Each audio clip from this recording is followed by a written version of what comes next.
Good morning po, good afternoon, good evening. Welcome sa channel ko po, Tito Noise Vlogs. I hope na nasa mabuti po kayong kalagayan. Mga kababayan ko, introducing our new Speaker of the House of Representatives, Speaker Faustino Moji D. III. At eto pa, abangan nyo. Eto na nga po, si bagong Speaker Faustino D. III. Taga Isabela po ito. Ipapakilala ko po sa inyo ang mga kamag-anak niya, mga opisyal ng gobyerno sa Isabela. May mga congressman din, may mga konsehal, may mayor. Eto na po sila. Ayan. Pambira. Ano pala to? Pamilya pala to ng mga politiko, mga kababayan ko eh. Nako. Wag naman sana maging dami ito ng ng mga Marcos ngayon. Grabe. Ayun, ang dami isa-isay natin ha. So, yung malaki na larawan ay si Speaker Faustino D. III, mga kababayan ko. 6th District ng Isabela, mga kababayan ko. And then, meron pa, ito, si Ian D., 3rd District Congressman. My God. Ito naman, si Mike D., Congressman ng 5th District. My God. Kiko D., Vice Governor. Itong si Ino D., Mayor ng Itiague, Isabela. Sheena D., Mayor ng Santiago City. Don D., Mayor ng San Manuel. Oh my God, Panay D. Si Cesar D., Mayor ng Kawayan City, mga kababayan ko. Benji D., Vice Mayor ng Kawayan City. And then si King D., Board Member ng 5th District, mga kababayan ko. Oh my God. Sana naman political dynasty po yan eh. Actually, wala naman tayong batas na pinagbabawal ang political dynasty. Ang problema lang dito, mga babayan ko, binoboto sila ng ng mga constituents nila. Anong magagawa natin? Ayaw naman nilang ipasa ang anti-dynasty law. Kasi mawawalan nga sila po ng excuse me, mawawalan sila ng mga power, pera, at saka siyempre, lahat yan, may connection, mga babayan ko. Ang Isabela, isa na yan. Part ba yan ng sa norte yan, mga babayan ko. Iba ata ang salita dyan eh. Iba may Ilocano rin, mga kababayan ko. I-correct nyo lang ako yung mga kakilala ko, mga Ilocano dyan, mga titos, mga titas. Grabe, no? O baka same feather din to, wag naman sana. At saka nagbago na ang leadership ng Kongreso, iba ng speaker, sana naman po magpalit na rin, magkaroon ng rigodon. Yung mga committee chairmanship dyan, lalong-lalo na yung ridon na yan, tanggalin yan, paltan yan. Sino ba yung mga tsuwa, yung TRICOM, dapat paltan yan. Pag hindi pinaltan yan, nako, St. Pedro din yan, mga titos, mga titas. Lolokohin lang tayong mga mambabatas na to. Ang akala natin nawala na yung isang buitre. Ay ngayon, sila, nagpalit lang ng damit, pero same personality, mga kababayan ko. Kaya dapat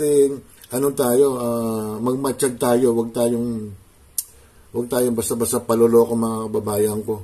Ano ba ngayon? Friday ngayon. O sana sa 21, manawagan na talaga na maging kung sinong talagang mananagot, mga babayan ko. Ang sabi nila, 80% ng mga retired generals, mga police at saka militar, pupunta ron sa linggo, September 21, mga babayan ko. Pangulo Marcos, nag-create ka na ng commission to investigate yung mga ghost project, mga flood control na yan. Sana naman talaga walang whitewash yan. mga congressman ang ano dyan, mga kababayan ko. So, okay na tayo dito. So, ipapakita ko naman sa inyo yung sinabi ni Majority Leader Sandro Marcos. Wait lang ha. Eto na nga po mga kababayan ko.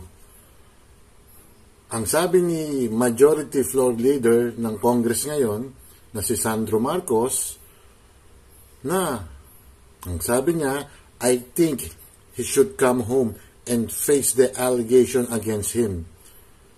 There are too severe and it's dragging the house in the mud. Oh, mabuti sinabi mo, Charis, Sandro Marcos, mga kababayan ko.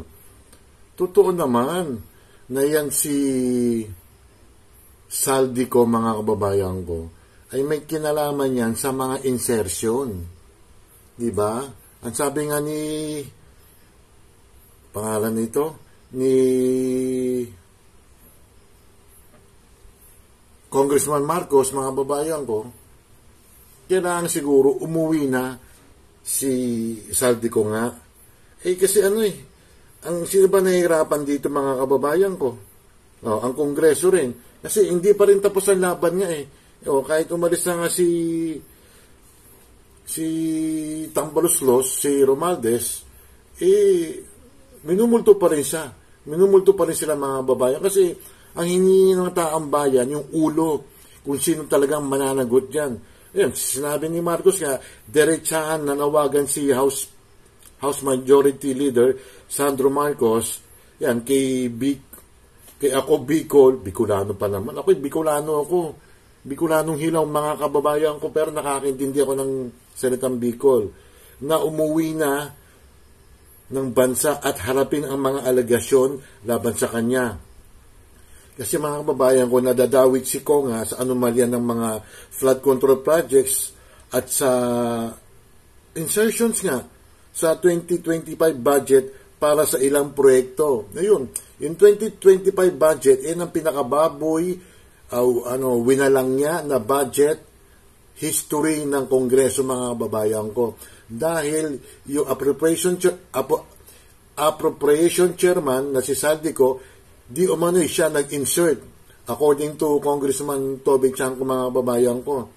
Hindi pa pwedeng nasa Amerika ho kasi, mga kababayan ko. Ano lang to, mga kababayan ko, hypothetical lang ha. Alam nyo, sa Amerika, makwarta ka lang, you can apply for a change status. Or baka may escape plan na yan. Baka may mga visa na yan. Baka may mga green card na yan. Yung mga, huwag naman sana, yung mga anak nila Saldico, baka may mga residents na ng Amerika yan. Or baka mga US citizens na yan. Hindi natin alam. Baka hindi na umuwi yan, di ba? Yung isa pa, yung taga Sambales ba yun? Yung Congressman Dong Gonzales, ba't hindi pa umuwi rin, mga babayan ko? Kung malinis ang mga konsensya nyo, ikaw, lalo-lalo ko na Saldico, umuwi ka.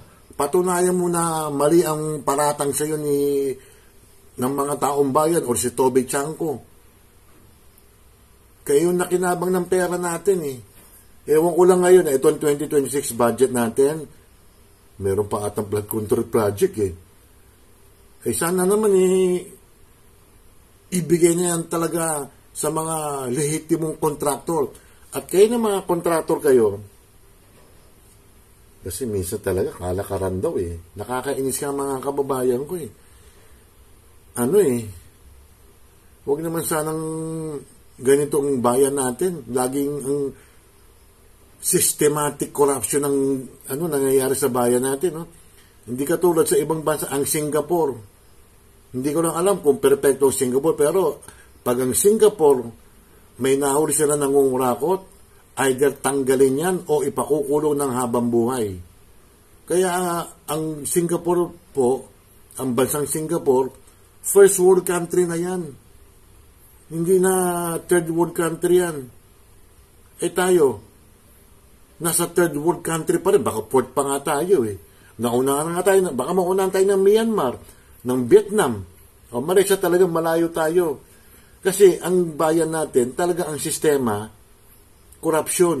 Hindi lang sa DPWH, mga babayan ko. Marami pang departamento yan eh. Sa custom na lang nga eh. Oh, sa BIR, lahat ng departamento po, LTO. Oh, sa LTO po, ang dami din mga kawatan din dyan, ang dami mga pixel dyan. Tignan mo, nakulusot yung Bryce Hernandez, na nakapagpagawa ng peking lisensya, at saka yung, sino ba yun? Si Alcantara, si Henry Alcantara, para makapasok sila sa casino. Dapat managot, hindi lang si Saldico, hindi lang si Speaker Romualdez ang mananagot dyan. Lahat yung mga involved dyan eh. Ano na yun eh, tip of the iceberg lang talaga may supremo dyan mismo. May leader dyan kung sino talaga. Hindi natin sinasabi sila ko. Hindi natin sinasabi sila Romualdez. Kailangan talaga once and for all, lintik na korupsyon na yan. Ang kawawa ang taong bayan. Tingnan mo, wala silang concern, no? Halos buwan-buwan o weekly tumataas ang bilihin, mga kababayan ko. Yung binibili namin na Libis na hindi ako sponsor ha. Yung Libis na sausage, mga kababayan ko, dati is 35 pesos. Ngayon po is 60 pesos na. At di okay bumili, sasabihin ng ano yan. Anong ginagawa ng inutin na DTI? Oh. Dati, ang 1 kilo ng bangos, nakukuha mo sa 150 lang. Ngayon, 350 na po, mga kababayan ko. Ultimo kangkong sa grocery, 30 pesos na. May 35 pa nga eh. Pumunta tayo sa palengke na lang. 20 lang doon. Na dati 10 piso lang ang kangkong, mga kababayan ko. Parang ano nga ako yung sinabi ni Kiko, ibigay na lang, ipangbili na ng almusal ng mga Pilipino. Although ayoko kay Kiko, pero hindi rin. Itatama rin ng mga Pilipino yan. Ilagay na lang yung pondo natin sa mga nararapat na proyekto. Ang mungkahi ko, ang suggestion ko kay Pangulo Marcos, para once and for all, mawala na lintik na korupsyon na yan, mag-outsource na tayo, magpagawa tayo sa ibang bansa. O para magutom na yung mga lintik na mga politikong namumursyento dyan. Kakainis na eh.